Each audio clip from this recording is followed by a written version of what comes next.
vamos acompanhar a situação onde efetivamente o médico que está atendendo um paciente com a queixa de ejaculação precoce afirme que esse é um problema psicológico. Esse é um momento muito importante onde o profissional de saúde precisa imaginar a situação em que está esse homem que venceu uma série de barreiras, de obstáculos, para conseguir chegar no consultório e expor um aspecto muito delicado da sua intimidade, que é uma questão referente à sua sexualidade. Uma pessoa insatisfeita tem uma queixa e simplesmente rotulá-lo como uma pessoa que tem um problema psicológico e encaminhá-lo para um outro profissional é algo inadequado. Por quê? Veja, nas postagens anteriores, eu tentei mostrar a complexidade que é essa patologia chamada ejaculação precoce. A gente mostrou como é feito, como acontece o reflexo ejaculatório, como isso normalmente, ou seja, o que acontece na maior parte das vezes, evolui na sexualidade masculina e o grande impacto que isso pode provocar quando o homem acredita que o controle é insuficiente, ou seja, que ele ejacula rapidamente ou que ele tem um tempo de controle inadequado. Existem subtipos de ejaculação que permitem hoje a gente acolher, a gente receber essa queixa do paciente, dando atenção e fazendo uma escuta ativa, onde a gente realmente demonstre o cuidado de perceber todo o contexto biopsicossocial que envolve essa situação.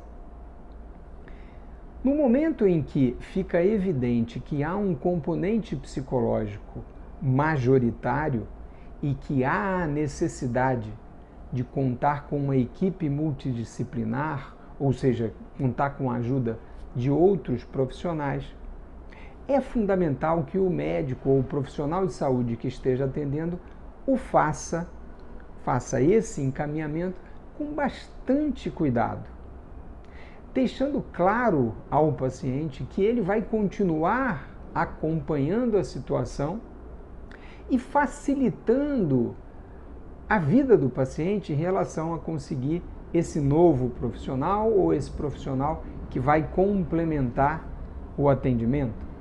Se for um psicólogo, referenciá-lo ao psicólogo exige cuidado. Rotulá-lo como você tem um problema psicológico, procure ajuda, não é apropriado. Esse já é um paciente frustrado, que sofre, que venceu uma série de obstáculos e que lhe deu a oportunidade de ajudá-lo e é com isso que ele está contando. Então, e coloquei na postagem detalhadamente todos os pontos importantes a serem considerados no momento de fazer esse encaminhamento. Então, é necessário deixar claro quais são os benefícios que o homem vai obter com o suporte psicológico. É fundamental entender o que o psicólogo vai poder oferecer e dar essas dicas iniciais ao paciente, inclusive estabelecendo uma perspectiva de tempo para a obtenção dos resultados, para que não aconteça algo muito comum da gente ouvir no consultório: tentei fazer a terapia e não tive nenhum benefício. Conhecer qual a experiência prévia do paciente com o psicólogo é fundamental. Assim como a gente faz quando vai prescrever um medicamento, saber se esse paciente já usou o medicamento anteriormente e se teve algum efeito adverso. O cuidado aqui, na minha opinião, deve ser redobrado, ou seja, pacientes que tiveram tentativas frustradas de tratamento ou suporte psicológico podem ouvir a indicação, pegar o encaminhamento e simplesmente ignorar. Então, conhecer esses detalhes significa potencializar a chance de adesão a esse tratamento e, mais ainda, de eficácia e benefício para o paciente. Então, o fato de ser um problema psicológico não significa que o profissional que está atendendo vai simplesmente lavar as mãos e, entre parênteses, se livrar do paciente, como infelizmente acontece em muitos consultórios.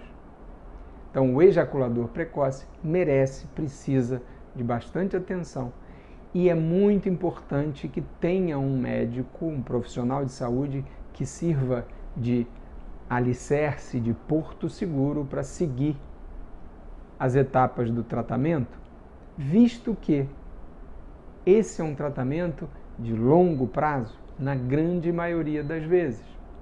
Então, mencionei no post que mesmo para os casos em que, no subtipo de ejaculação variável ou premature like, em que há sim um componente psicológico evidente, não há por que deixar de acompanhar o paciente, até mesmo para servir como uma referência para as consultas de segmento e verificar na prática que as coisas têm melhorado. Um outro aspecto muito importante é deixar claro para o paciente, olha, se isso não funcionar, a gente tem outras alternativas.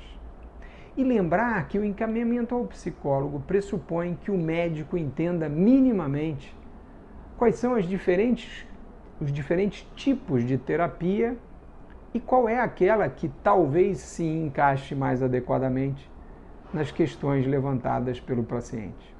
Isso é, sim, na minha opinião, algo que enriquece a consulta e que pode beneficiar o paciente. Na próxima postagem, eu vou comentar um pouco sobre as diferentes terapias direcionadas aí para a ejaculação precoce. E o que eu falo de encaminhamento no post, nos comentários, na parte escrita, eu deixo claro que isso vale para qualquer outro profissional que vai fazer parte da equipe multidisciplinar. Então, a arte do bom encaminhamento faz toda a diferença, seja para o fisioterapeuta, para o assistente social, para nutricionista e para o grupo todo que pode participar e contribuir na melhora, ou pelo menos na amenização do sofrimento do paciente. Deixe aqui o seu comentário, lembre de usar o e-mail, a visita no site que aparece aqui e mande para mim a sua sugestão, a sua crítica, o que falta nesse universo da ejaculação precoce para a gente comentar aqui. Isso ajuda bastante e motiva a gente a continuar trocando informações.